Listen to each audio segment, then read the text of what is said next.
Panalo si Mark. Ay, si Miko. Panalo. Oh, isa pa uli. Game, isa pa uli. Bato, bato, pick. Panalo si Miko.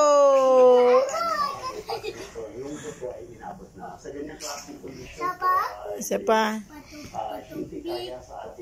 1 to 5, 1 to 5. Panalo si Miko. Isa na. Oh. Game, Marco. 1 pa. Bato, bato, pick. Panalo ulit si Miko. Oh, panalo ulit si Miko. Isa pa. 2 pa lang. Oo, nami.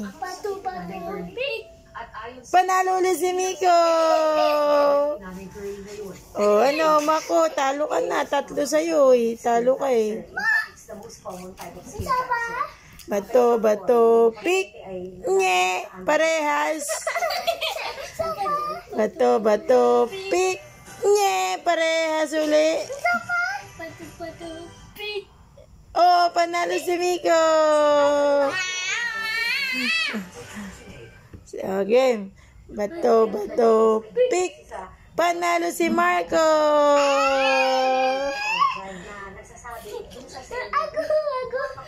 Game. Bato, bato, pick.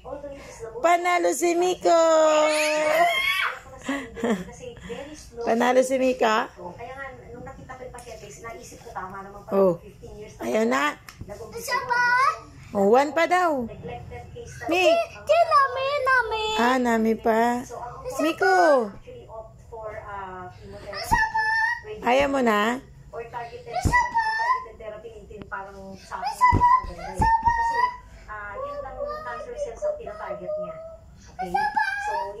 Hindi ka niya pinapalo, isa pa daw. Sino nanalo? Mako? Ulit, di ko nakita eh. Isang kamay lang, Marco. Panalo si Miko. Panalo ka nga eh. Oh, ganun naman daw. Oh, punong braso. Oh, may punong braso pa.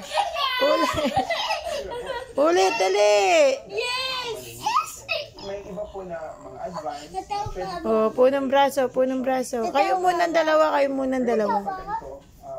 Game, ayos. Kayong dalawa muna ni Marco, titingnan ko. Oh, game. Ayos kasi, wag ganon. Hindi ganon. Ganyan muna.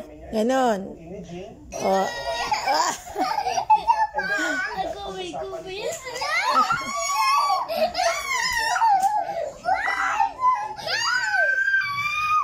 Itinanong kasi namin sa espesyalista kung talsik na mantika sa Yeah. ang naging sanhi ng paglala ng kanyang kondisyon. Amoy puwet. Pwede kasi siyang magsimula. Parang lunay talaga.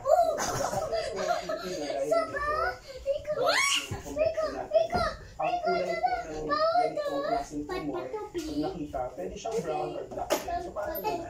So meron po mga ibang characteristics na kailangan makita. Papansin natin, may iba sa doktor para malaman kung ito ay normal na nalala o makaibang. With regards to dun sa tinalsikan ng